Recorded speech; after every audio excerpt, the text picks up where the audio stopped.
Hi, I'm Zach Collins and I'm a professional bike fitter. The whole idea with the 3D printed foam is that it's a dual density. So there's a level here of comfort for your sit bones, and there's also another softer spot at the front for your perineum. Through the actual lattice structure itself, there's a harder surface down the bottom. Now the big thing with the 3D printed foam is it lasts a lot longer than normal foams, so you can actually get a lot more mileage out of this saddle. Saint and the Hurricane, this is both in the slim foam configuration, and you can see that the actual length in the nose, the Hurricane is shorter, whereas the Saint is slightly longer. What we've found is a lot of females have used the Saint with the longer body, whereas a lot of males have been using the Hurricane.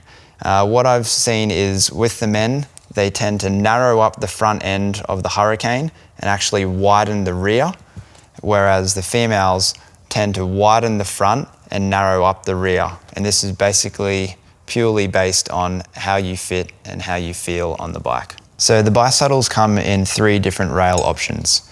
The first one is a chromoly, which is the strongest and the most affordable. The second is a titanium, which is also a circular shape and a little bit lighter. The third is the carbon fibre, which is the lightest of them all. Between the 3 different saddle rails, there's only 52 grams that are spread from the chromoly all the way up to the carbon fibre. The difference in these 3 rails is usually most saddles will become equipped with your circular chromoly, which is the heaviest and the most affordable. The next level up is a titanium, which is also still a circular in saddle clamping area, but it is slightly lighter than the chromoly. And the third and most expensive is the carbon fibre.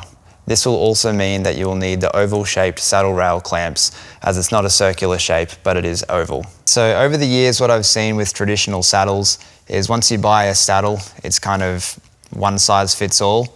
The thing that I've noticed, especially with lots of customers, is once you're starting to rack up miles, you tend to get a little bit of a saddle sore, a little bit of chafe, or a little bit of a niggle, and you never ever sit perfectly in line.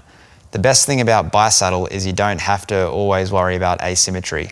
The best thing you can do is, let's say you have a little bit of an issue on the right-hand side, just ever so slightly adjust it to accommodate, whereas other stock standard saddles can't do this.